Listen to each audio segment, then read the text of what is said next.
দেখুন, আপনারা আশা করি বুঝতে পারছেন এটা হচ্ছে কুজ্জা। আমরা গ্রামের ভাষায় কুজ্জা বলে। এটার আসলে অনেক সুন্দর নাম আছে, আমি জানি না। কেউ যদি এইটার সঠিক ভালো নাম জানেন আমাকে বলবেন। তো গ্রামে আসলে দেখছেন এখানে গরু ওই যে ঘাস খাচ্ছে, শুকনো ঘাস, ওদের ফেভারিট কিন্তু এই ঘাসটা। দেখেন এখানে আরও অনেকগুলো গরু আছে, ওদেরকে একটু দেখাচ্ছি। পাশে আরও কয়েকটা আছে, খুব সুন্দর করে গরুগুলো এখানে বেঁধে রাখছে। কত ন্যাচারাল পরিবেশ। এখানে একটা আছে বড় খেরের আটি বলে অনেকে, আরও উজ্জ্বল বলে। আসলে এটা সঠিক আমি নাম জানি না। ভালো নাম যারা পাবেন জানবেন আমাকে কমেন্টে লিখে জানাবেন। আমি ওদেরকে একটু ক্যামেরা বন্দি করলাম। তো এই পর্যন্ত দেখছেন, গ্রামে আসলে আমরা অনেক কিছু দেখতে পারি। এগুলো আসলে শহরে এরকম ন্যাচারাল পরিবেশ নেই। হ্যাঁ, তো এই গ্রামে কিন্তু এসব দেখা যায়। আমি ওদেরকে ভালো করে নিচ্ছি।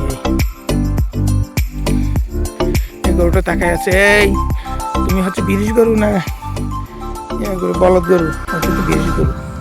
এখানে আরেকটা আছে, এটাও বিরিশ গরু। তো এই পর্যন্ত দেখছেন, গ্রামে যারা যারা এসে এই সুন্দর ন্যাচারাল কিছু দেখতে চান ওদের জন্য এই সুন্দর ভিডিওটি আমি তৈরি করলাম। এরকম ন্যাচারাল আরও সুন্দর ভিডিও পেতে হলে আমার সঙ্গেই থাকবেন।